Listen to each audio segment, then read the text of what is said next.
Welcome, everyone, to another wisdom realization session in which I share about realizations my listeners had and sent in to me, or my own realizations.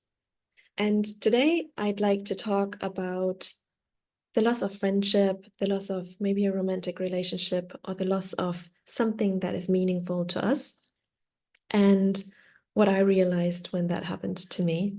It's not really a realization because I had it before, but sometimes we forget what we've already realized. Like we wake up and then we fall asleep again, and then things happen, and then it's kind of like a wake-up call again.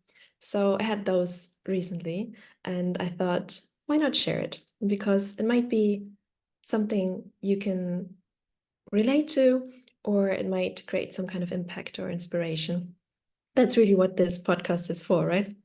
So what sometimes happens is if people go out of our lives or we lose someone meaningful to us, that we kind of grieve or go into this state of where we think we lost something which was within us and now it's taken away from us, and that we only had that with this person and we can never get it back again, and we'll always be with that person.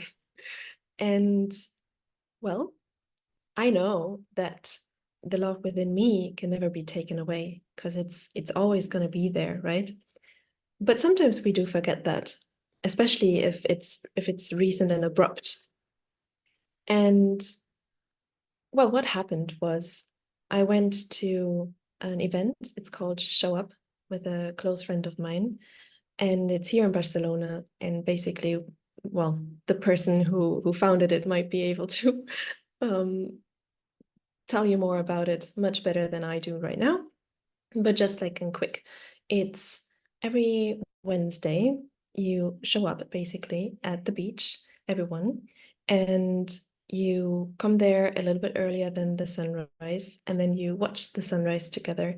And well, it was my first time this Wednesday, and I went there and there was yoga. I heard also sometimes they do meditations or breath work, but basically everyone showed up and is there. And then after you looked at the sunrise together, you hug three people or even more. I hugged more because it was just so nice. And that moment I realized, I was like, wow, there's so many different ways of love. And it just, reminded me of how universal love just is. It's not just in friendship or just in relationship or just in there, whatever it is. It's everywhere, always around us and always within us. And we can decide when to tap into it and when to give it out and when to receive it. So yeah, that was already like a little bit of a wake-up call for me.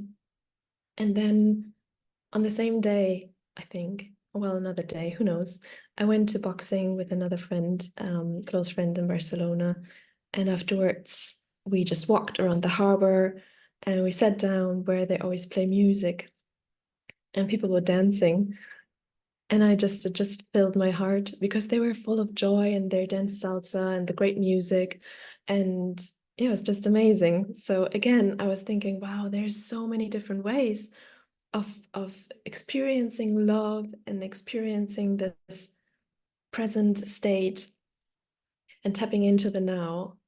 If you don't always think about the future or always think about the past, but if you're really here now, then open your eyes and experience all the love around you at all times.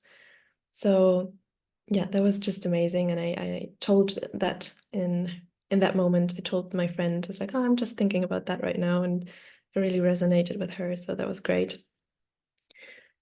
But what I wanted to talk about is that I think back then, like a while ago, I wouldn't have been able to cope with the loss so well, because I haven't had rituals or events or all these kind of things um, within me which support me so well.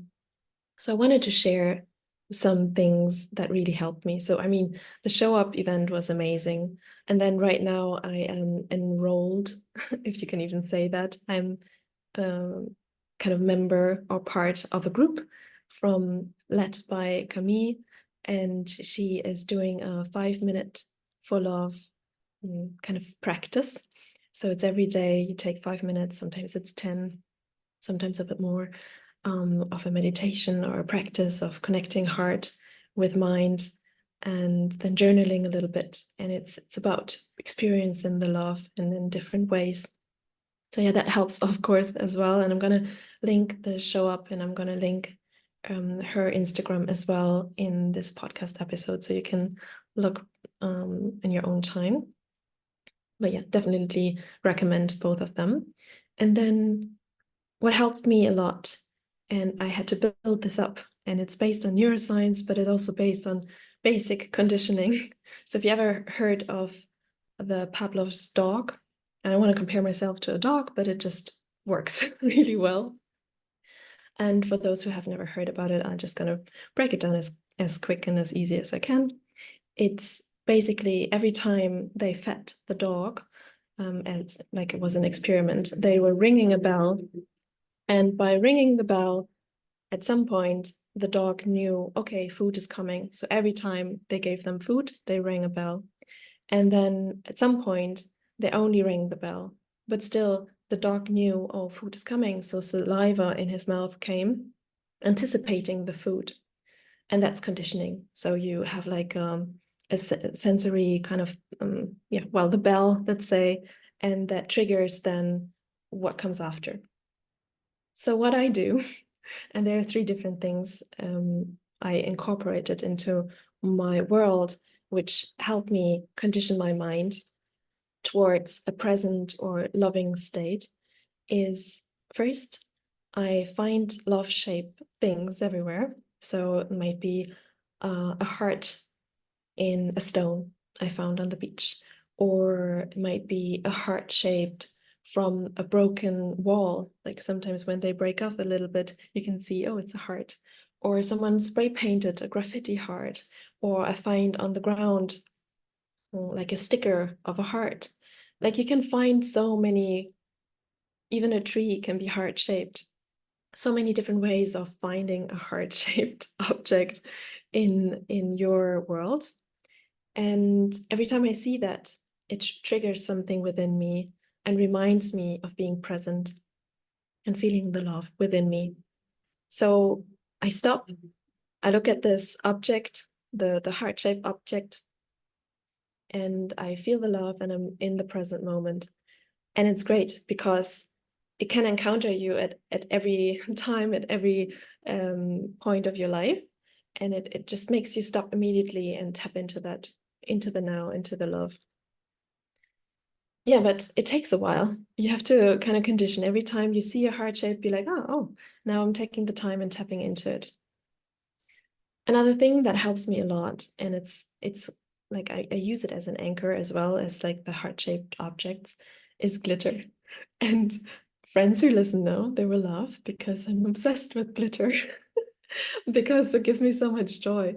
And I love Barcelona because there's so much glitter in Barcelona. So if you walk down the metro stairs, there's glitter.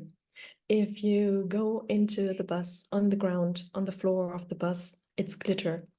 If like even houses, like the outside of the house is full of glitter. And yeah, I just see so much around me everywhere. People are wearing glittery jackets.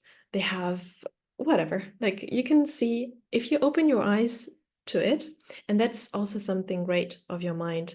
As soon as you tell it, oh, I'm looking for heart-shaped objects, I'm looking for glitter. And the third one is, I'm looking for people to smile at me. You will automatically see more of that. It's like a positive kind of reprogramming of your mind to only filter out that. And the more I see it, the more in the now I am, and the more loved I feel, and the more I know that love is everywhere. It's like little bits of reminders of love, that it's everywhere, it's always there, and at every moment, I am able to tap into it. Sometimes it might be harder, sometimes it takes you maybe a bit longer, but you're always able to do that. So even if it sounds crazy, tell your people, watch out for the glitter around you. because it might be exactly what your system needs at that moment, to tap into the now, to tap into the present moment, to tap into that love and fully flush your whole system with love. And well, everyone can come up with their own anchors, whatever helps you. It doesn't have to be glitter, you know. It can be whatever you wish, whatever you see often, whatever occurs often. I see a lot of people smiling at me because I smile. So it's great to get that smile back, and then I get reminded again of love and of universal connection, and that we all kind of share the same, we're all the same anyway. But yeah, whatever helps you, I just thought I'm gonna share what helps me to tap into that feeling and these emotions. And now I'm very curious if you already have maybe an anchor and that was just a great reminder for you, or you might want to create your own anchor, and what you're going to use in as an anchor to tap into that feeling and into that state, to remind yourself of being in the here and now. And if you found this interesting or helpful, please share it with a friend who might benefit from it as well. And thank you so much for listening. And please share as well if you have an anchor that might help me. And I wish you a wonderful day. Bye.